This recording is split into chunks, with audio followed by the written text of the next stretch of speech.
AEW Double or Nothing 2024 results. This show was absolutely bananas. The main event, Jack Perry was set on fire. Okay, that is how extreme this show was. But of course, we have to start with the buy-in. This show is so stacked, and I have so much to talk about. We have to get right into it because the pre-show it opened up with Thunder Rosa and Deonna Purrazzo.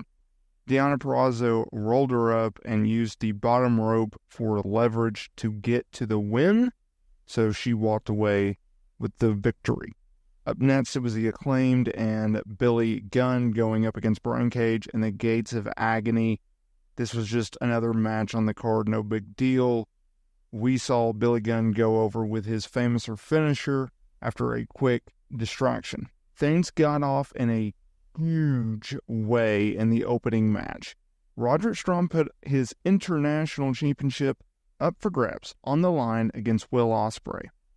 And in the end, after some outside interference from Don Callis, we eventually got to see Will hit the Stormbreaker for the win. Will Ospreay is now the international champion, right? But this is where things get super interesting, because right after that, we see Adam Cole, baby. He comes out, and he does a promo.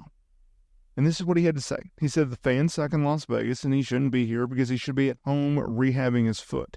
He said that no one knows what he's gone through over the last 2 years, and he is one of the greatest pro wrestlers of this generation. He got the devil mask out and said that he is 100%, or when he's 100%, then he will let the devil get his due. The lights went out, and then we saw this video playing of someone walking in a house. We saw a room of a painting with MJF. Someone grabbed a diamond ring, and then there was a photo of Adam Cole. The lights went back on, and MJF walked out. He had like this Triple H-esque jacket on where it's like half leather, half jean from like the early 2000s. Anyway, so MJF, he walked out. He hugged Adam Cole. Then he kicked him in the nuts and hit a brain buster, right? MJF then said to get this S-stain out of the ring. He cut a promo about how he gave Cole his trust, and that isn't happening again. MJF said that Cole woke him up and made him remember who he was.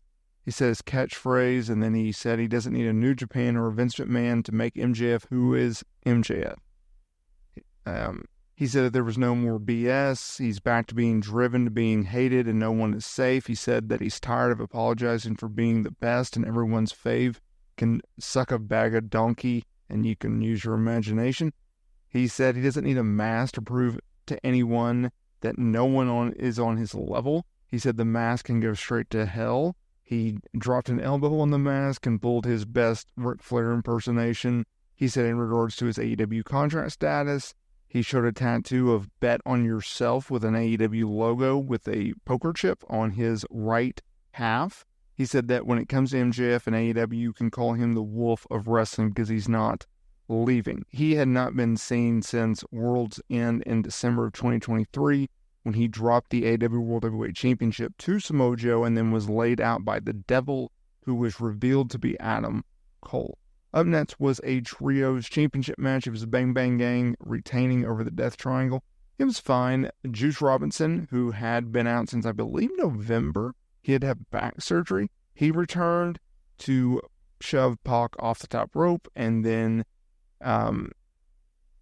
Jay White hit the Blade Runner for the win, right? Then the Women's World Championship was on the line when Toni Storm defended against Serena Deeb. This match had no heat for like the majority of it until like the tail end. They tried their best to put heat on Deeb and make her a worthy title contender. It lacked. It didn't pull it off for me. At least that's my opinion. In the end, though, after a little bit of outside interference from Luther and Mariah May, it was Storm going over with a pile driver off the middle rope, and then the Storm Zero for the win. Orange Cassidy went over Trent Beretta in a straight wrestling match. This was a nothing match that should have easily been saved for a TV main event. After the match, Trent Beretta stormed out of the arena. Whatever. I don't care, and I don't think many people do either. FTW rules match for the FTW Championship. Chris Jericho defended against Hook and Shibata. This was a really, really rough match. They did not click whatsoever, especially Jericho and Shibata. Anytime they did spots, it looked horrific, and I felt really bad for both guys. That's not a knock on them. It's one of them deals. At one point, Hook and Shibata went for a double back suplex on Jericho, and this dude landed legitimately on his head. It was nasty. It was scary. Then you had Jon Moxley. He defended the IWGP World Heavyweight Championship. He is the IWGP World Heavyweight Champion, and he did not defend it. Instead, he took on Takeshita in an eliminator match. You had Don Callis. He got involved a little bit, but in the end, it was Moxley going over with the Death Rider for the win. I still think this should have been a championship match, but I digress. AWTNT Championship Barbed Wire Steel Cage match, absolutely bananas. You had chairs, you had barbed wire baseball bats, you had tables, you had it all. At one point, Adam Copeland put Black on a table, put barbed wire on top of him, and then climbed up to the top of the cage and did one of the most horrific elbow drops you'll ever see. He landed feet first. I thought he broke his legs. I hope he's okay, because his feet hit, then his knees hit, then his elbow finally connected to Black. Like, it was that bad. He literally just jumped down. I don't know what happened. I don't know if he mistimed it, but I'm just hoping that he's okay. Then they brawled out of the cage. You had House of Black come out, Brody King and Buddy Matthews. They acted like they were going to turn on Black and align themselves with Adam Copeland. That did not happen. Instead, they laid out Adam Copeland. Back in the ring, the lights went to red because Adam Copeland did his entrance with the Brood. It just had like the Brood graphics, but then he came out to a Slayer song, which I cannot remember off the top of my head, but it's a great song. And Gangrel, former WB star, obviously has ties with Adam Copeland and Christian from the Brood days in WWE and the Attitude Era. He came through the ring, laid everybody out until Black hit him with a head kick. In the end, though, it was Adam Copeland who speared Black with barbed wire wrapped around his head and then put Black in a crossface with barbed wire, and Black passed out. There is a rumor that Black is one of the guys that refuses to do jobs in singles matches all the time, and so this is like an ongoing joke that this is his first singles match on a PLE or a pay-per-view event in a long time, and he passes out. But whatever. We had Mercedes Moné return. She worked her first match since last year in New Japan, ironically, against Willow Nightingale, right? She suffered an injury that had to be surgically repaired. She's been out of action ever since then, and now she is back. She made her, promotional debut in March at the Big Business episode of Dynamite, yada, yada, yada. So, Willow Nightingale, there was constant, just back and forth, back and forth, back and forth. In the end, it was Moné hitting her finisher for the win. Moné looked really, really good in this match. She didn't look like she lost a step whatsoever, and I was very, very pleased to see that. After the match, Stokely Hathaway got into the face of Willow Nightingale. Chris Statlander acted like she was with her, and then all of a sudden Chris Statlander turned heel and attacked Willow Nightingale, so that's the program going out of this event. We won't be getting a rematch between Willow and Mercedes anytime soon, so that is that. Swerve Strickland put the AEW World Heavyweight Championship on the line against Christian Cage. There was constant outside interference in this match, and it kind of took away from it. But these guys worked really, really hard, and they had a little bit of heat in this one. But you had outside interference from Nick Wayne and Killswitch and Mother Wayne and Prince Nana, and it was just it was a little overboard for me. But in the end, it was Swerve Strickland going over. And finally, this main event was one of the most insane matches I've ever seen in my entire life. I've seen every single Anarchy in the Arena match.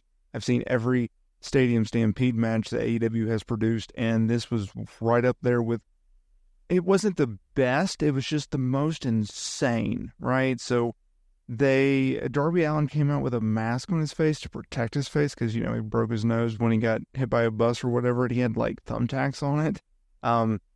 At one point, Matt Jackson demanded that Allen's music be turned off and to turn the Young Bucks' music on, so they did that. And then Bryan Danielson said that music sucked and to put on a real banger, which was the Final Countdown. And that was one of the greatest sequences in pro wrestling history. However, moments later, Matt demanded that the song be turned off because the Final Countdown is too expensive to be played on a loop. He said $200,000 for the rights to play it once. They probably played it, I don't know, 2-3 times. So they spent like $500,000 on just this song, whatever. So that was interesting. At one point, Allin tried to drown Jack Perry in an ice bath. We see in a parking garage area, Jack Perry tried to run over Darby Allin, who was supposedly in a bunch of trash. Perry was in a moving truck or a bus, whatever you want to call it. He tried to run over Darby Allin. They made it seem like he ran over Darby Allin, and he was like knocked out. Whatever. He crashed into a bunch of trailers. We get back into the arena. They start to brawl on the stage. We all of a sudden see Jack Perry. He's walking, and he's really, really, like, soaked. It looks like he just dumped a bunch of water on him. Or some icing, like he went to a Krispy Kreme or something. Like, this guy was glycerin. And so he grabbed Tony Khan, and he was going to do something to Tony Khan out on the stage. Out comes Darby Allin, and he puts him on fire. He uses a flamethrower and legitimately puts him on fire. Now, obviously, it was very, very safe. They aimed it towards his feet. He was, they had fire extinguishers and towels. I mean, right away. He was only on fire for maybe 5 seconds, if that. So they got him out of there really quickly.